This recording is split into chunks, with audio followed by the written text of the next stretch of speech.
Dans la première partie de cet épisode, nous avons pris de la hauteur sur le sujet de la voiture électrique avec Laurent Castagnède. Pour cette deuxième partie, nous allons revenir sur des considérations plus pragmatiques. Où en est-on aujourd'hui en France en ce qui concerne le déploiement de la mobilité électrique ? Avec Sophia Godban, directrice du pôle conseil de Mobilize Power Solutions France, nous allons nous intéresser à la réglementation IRVE, c'est-à-dire les infrastructures de recharge de véhicules électriques, et à son déploiement. Nous allons aussi regarder les facteurs clés de réussite ainsi que les points de vigilance à avoir en tête lorsque l'on s'intéresse au déploiement de la mobilité électrique dans les entreprises et sur le territoire. Bonne écoute!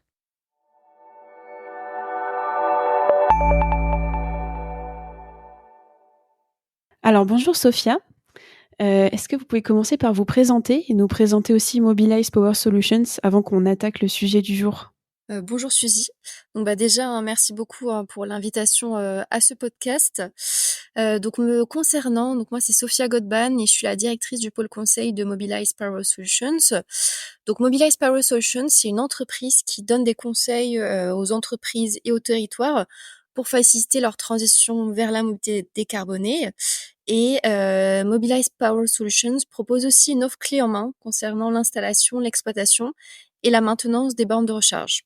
Donc, ce qu'il faut savoir aussi, c'est que c'est une joint venture entre le groupe Solstice, qui est leader dans la transition énergétique, et Renault Group. Ok, super.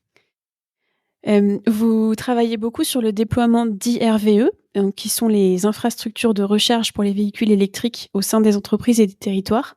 Est-ce que vous pouvez nous expliquer en quelques mots en quoi ça consiste ? Alors oui, bien sûr. Donc tout d'abord, il faudrait qu'on soit bien aligné donc sur le terme déploiement d'IRVE. Donc ce terme-là peut avoir plusieurs sens. Donc tout d'abord, il peut s'agir de l'élaboration de la stratégie de déploiement de bornes sur un territoire ou au sein d'une entreprise. Il peut aussi s'agir de l'installation des bornes une fois que la stratégie a bien été définie. Donc je suppose que vous voulez qu'on aborde les deux aspects. Bah oui, allons-y. Je pense que c'est intéressant d'avoir ces deux aspects-là. D'accord. Donc on peut commencer par le cas de l'élaboration de la stratégie de déploiement en IRVE ouverte au public sur un territoire. Donc ce qu'il faut vraiment savoir, c'est que le territoire concerné doit bien identifier les défis spécifiques auxquels il doit faire face.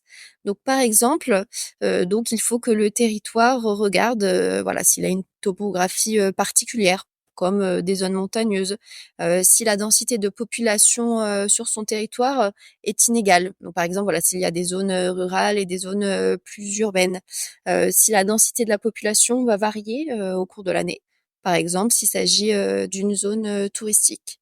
Ensuite, le territoire va devoir analyser l'ensemble des données socio-démographiques pour en savoir plus, donc sur les caractéristiques des habitants et pouvoir prédire leur comportement de recharge.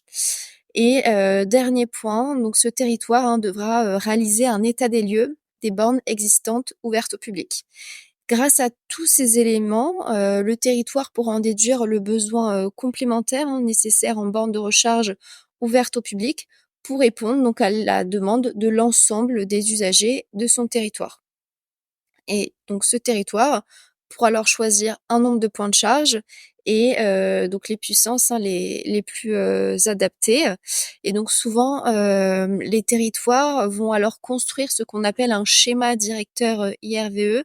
Voilà, c'est un document officiel qui doit être validé par le préfet et qui va permettre ensuite de bénéficier d'avantages financiers sur le futur raccordement électrique de ces bornes au réseau. Ok, super. Et merci pour cette explication. Est-ce que vous pouvez nous donner un exemple concret, du coup, de schéma directeur IRVE ? On peut prendre donc le cas d'un schéma directeur qu'on a réalisé récemment pour le territoire de la Haute-Corse. Donc c'est un schéma directeur qu'on a réalisé avec Monsieur Paoli et Monsieur Berthe, qui travaillent donc tous les deux pour le SIEP de Haute-Corse, qui est un syndicat d'énergie.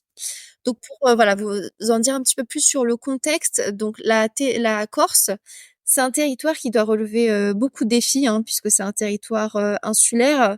Donc il y a moins accès au réseau électrique que le continent.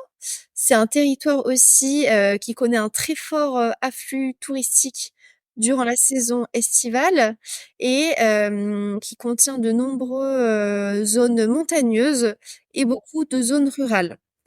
Donc, nous, lors de la rédaction de ce schéma directeur, on a dû tenir compte de tous ces éléments-là. Donc, en conclusion, les promesses du schéma directeur, c'est que dès 2024, il est prévu d'installer près de 100 points de recharge sur l'ensemble du territoire de la Haute-Corse pour atteindre jusqu'à plus de 500 points de recharge à horizon 2030. De plus, ces déploiements vont offrir un accès à des infrastructures de recharge publiques dans un rayon de 20 minutes, même aux communes les plus isolées. Voilà, ce qui est assez, voilà, inédit, pour, un territoire tel que, la Haute-Corse. Et je précise qu'on aura un petit retour de Monsieur Paoli et Monsieur Berthe en troisième partie de cet épisode également. Alors, est-ce que maintenant, vous pouvez peut-être nous expliquer en quoi consiste l'installation, l'exploitation et la maintenance de telles bornes?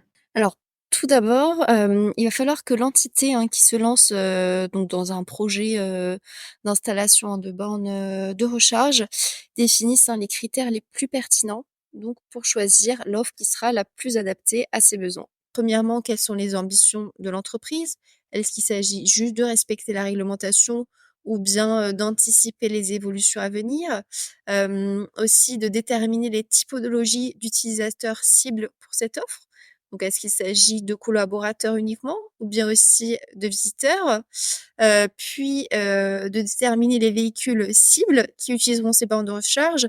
Est-ce qu'il s'agit plutôt de, petits véhicules de type, scooter, véhicules, légers? Ou bien de plus gros véhicules comme des véhicules utilitaires, jusqu'aux poids lourds? La nature aussi des véhicules, est-ce qu'il s'agit de véhicules de fonction, de service ou de véhicules personnels? Donc et enfin, le dernier point très important à prendre en compte, hein, dans le choix, de l'offre de recharge, ce sont bien sûr, les besoins métiers.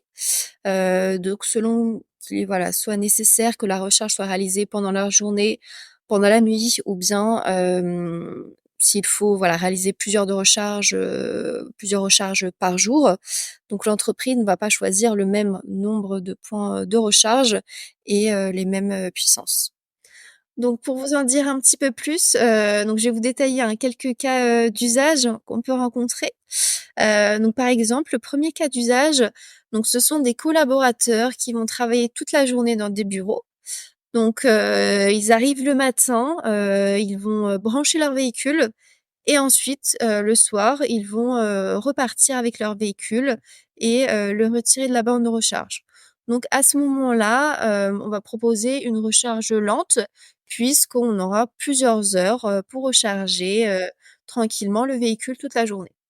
Donc autre exemple, hein, donc par exemple, donc des conducteurs de bennes, à ordures ménagères qui vont réaliser, plusieurs tournées, par jour. Donc là, ça veut dire qu'ils vont avoir un besoin de recharge, assez important, puisque ce sont des véhicules, donc qui ne seront pas des véhicules légers, donc qui ont besoin de plus, d'énergie, et qui ont besoin de se recharger plusieurs fois par jour. Donc là, ce qu'il faut, c'est installer des bornes de recharge, très haute puissance. Enfin, dernier cas d'usage, donc c'est le cas des loueurs de véhicules de courte durée qui ont, souvent, disons entre 30 minutes à 1 heure pour, nettoyer, préparer, la voiture pour, le client, suivant. À ce moment-là, on va aussi proposer donc des bornes de recharge plutôt à haute puissance. D'accord. On a pas mal donc justement évoqué cet acronyme IRVE qui veut dire infrastructure de recharge de véhicules électriques et il y a une réglementation, IRVE. J'aurais aimé, savoir si vous pouvez nous en dire quelques mots, nous expliquer en quoi elle consiste cette réglementation? Donc voilà, pour comprendre, hein, la réglementation IRVE, je vais vous remettre tout ça, j'allais dire, dans le contexte, hein, réglementaire. Donc je pense que, bon, la majorité des auditeurs, le savent, mais quand même pour rappel, la France a pour ambition d'atteindre la neutralité carbone d'ici 2050. Sauf que, le secteur des transports, c'est le secteur le plus émetteur en gaz à effet de serre et au sein de ce secteur, 94 des émissions proviennent du transport routier. Donc ça veut dire qu'il faut absolument décarboner le secteur du transport routier. Pour y parvenir, la France a fixé, plusieurs, jalons intermédiaires. Donc tout d'abord, la fin de la vente des véhicules thermiques d'ici 2035 Et ensuite, la mise en place de ZFE, qu'on appelle aussi donc zones à faible émission, limitant la circulation des véhicules les plus polluants dans certains territoires. Donc à cela va s'ajouter aussi d'autres obligations qui vont découler donc de la LOM, qui est la loi d'orientation des mobilités de 2019, et qui comprend deux principaux volets. Donc le premier volet va concerner la nécessité d'intégrer un pourcentage minimum de véhicules à faible émission lors du renouvellement de votre flotte, qu'il s'agisse de flotte de véhicules du secteur public ou privé. Alors la condition pour que la LOM s'applique, c'est qu'il faut que vous ayez à minima 100 véhicules dans votre flotte. Donc il y a une trajectoire assez ambitieuse qui va pour l'instant jusqu'à 2030, qui est un petit peu progressive au fil du temps et qui a pour objectif d'atteindre 70% de véhicules à faible émission lors du renouvellement de votre flotte en 2030. Ensuite, le deuxième volet, donc c'est une obligation qui va concerner un nombre minimum de points de charge installés pour les parkings non résidentiels. Donc ça, c'est une obligation donc qui arrive très vite, puisque d'ici le 1er janvier 2025, si vous disposez d'un parking non résidentiel de plus de 20 places, vous devez disposer à minima d'un point de recharge, ainsi qu'un point de recharge accessible aux personnes à mobilité réduite. Donc pour l'instant, donc la réglementation ne prévoit pas de pénalité si vous ne respectez pas la LOM. Mais là, ce qu'on peut voir, c'est que la réglementation risque de se durcir dans les prochaines années. Donc voilà, c'est mieux quand même d'anticiper toutes ces obligations pour être sûr de ne pas ensuite avoir des pénalités par la suite. D'accord, oui, c'est plus clair. C'était bien de faire ce petit point, réglementation. Alors je voulais vous demander maintenant, quels sont selon vous les facteurs clés de réussite du déploiement de cette mobilité électrique dans les organisations et sur les territoires? Quelles sont les meilleures pratiques pour assurer le succès de ces projets-là? Donc ce qu'il faut, c'est bien penser la stratégie globale de décarbonation de son entreprise ou de son territoire et déterminer comment est-ce que le volet mobilité électrique va s'inscrire dans cette stratégie.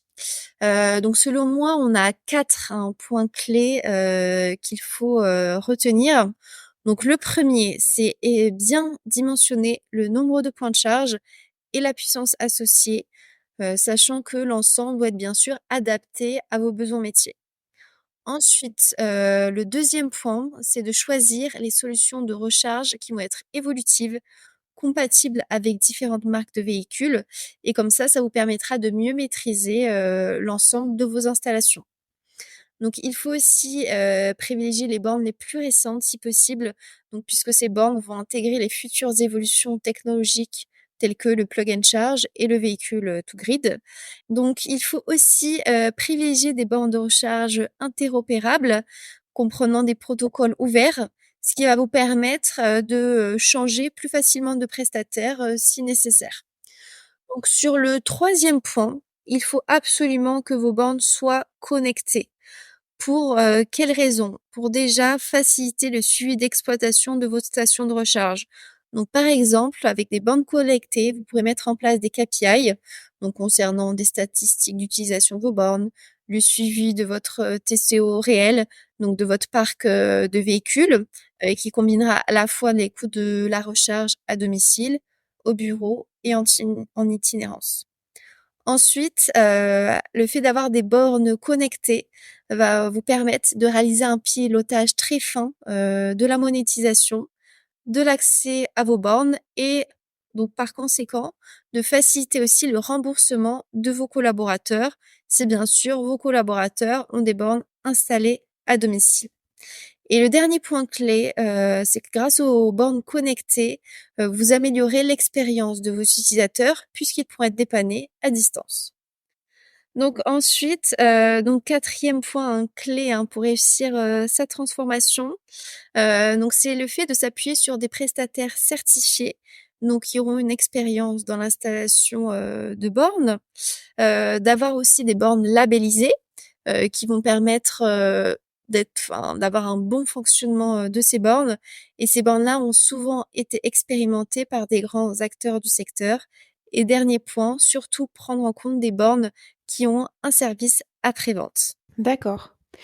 Vous avez mentionné là le V2G, Vehicle to Grid. Est-ce que vous pouvez nous en dire plus sur ce terme? En quoi ça consiste exactement? Donc bien sûr, Suzy. Donc nous, ce qu'on a noté, ces dernières années, c'est que de plus en plus d'acteurs, souhaitent recourir aux énergies renouvelables pour s'approvisionner en énergie. Sauf qu'il faut savoir que les énergies renouvelables sont des énergies fluctuantes et c'est là où le véhicule, électrique va jouer un rôle clé pour notamment répondre aux besoins en énergie lors des pics de consommation. Donc pour comprendre, comment donc le V2G fonctionne, donc ce qu'il faut savoir, c'est que le véhicule électrique, c'est une grosse batterie, sur roue. Donc cette grosse batterie va pouvoir stocker de l'énergie excédentaire produite par les énergies renouvelables et la réinjecter sur le réseau pour répondre aux pics de consommation. Et donc, il faut donc un équipement qui fasse le lien entre le véhicule et le réseau électrique. Et donc, c'est la borne de recharge. Et c'est l'ensemble, en fait, de ce système de fonctionnement qu'on appelle le V2G ou véhicule to grid. Et sachant donc que ce V2G va avoir différents avantages. Donc, à l'échelle nationale, ça permettra donc de faciliter le déploiement des énergies renouvelables et d'améliorer la gestion de l'équilibre offre-demande sur les réseaux électriques. Et enfin, à l'échelle d'un site, ça peut vous permettre de mieux piloter votre production d'énergie renouvelable et d'être indépendant énergétiquement. D'accord, oui, c'est plus clair. Je voulais vous demander aussi, selon vous, quels sont les points de vigilance à avoir en tête quand on déploie des systèmes de mobilité électrique? À quoi il faut faire attention? Alors, pour réussir cette transformation, il faut prêter attention à 6 points clés. Donc, le premier point concerne la définition de la stratégie. Donc, il faut bien se dire pour quelles raisons est-ce qu'on met en place cette stratégie, quels sont les objectifs à atteindre, selon quel horizon de temps et quelle sera la population concernée. Ensuite, donc il faut absolument anticiper l'alimentation, de vos bornes en énergie. Donc ça veut dire qu'il faut penser globalement sa stratégie, d'approvisionnement en énergie simultanément à la stratégie en infrastructure de recharge pour véhicules électriques.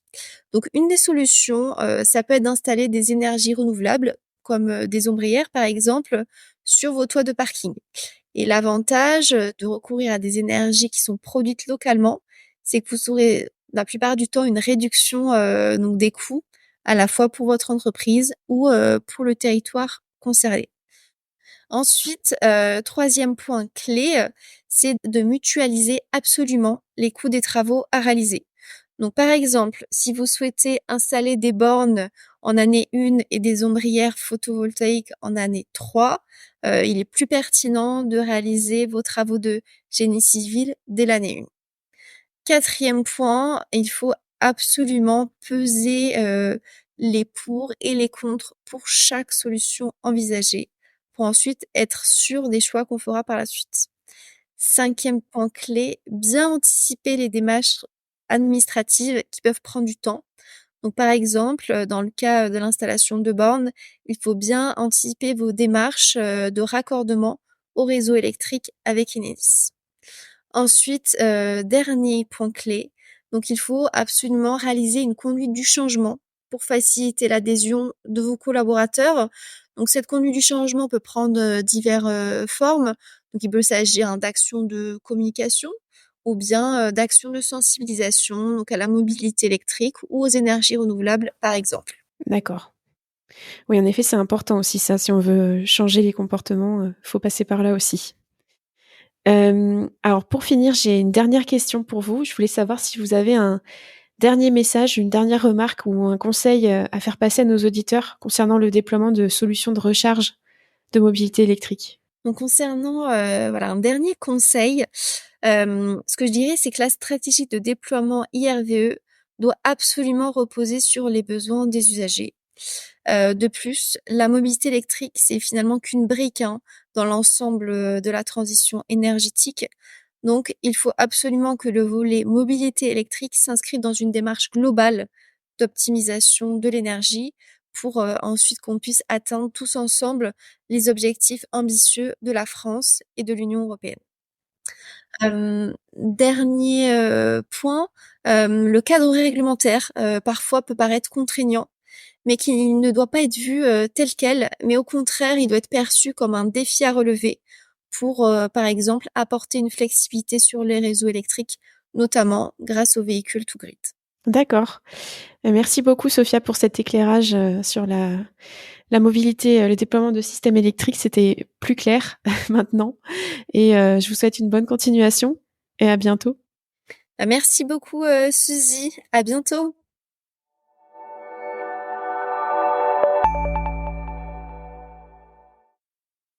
Merci à Sophia Godban pour cet éclairage sur le déploiement de la mobilité électrique et des infrastructures de recharge sur le territoire et dans les entreprises.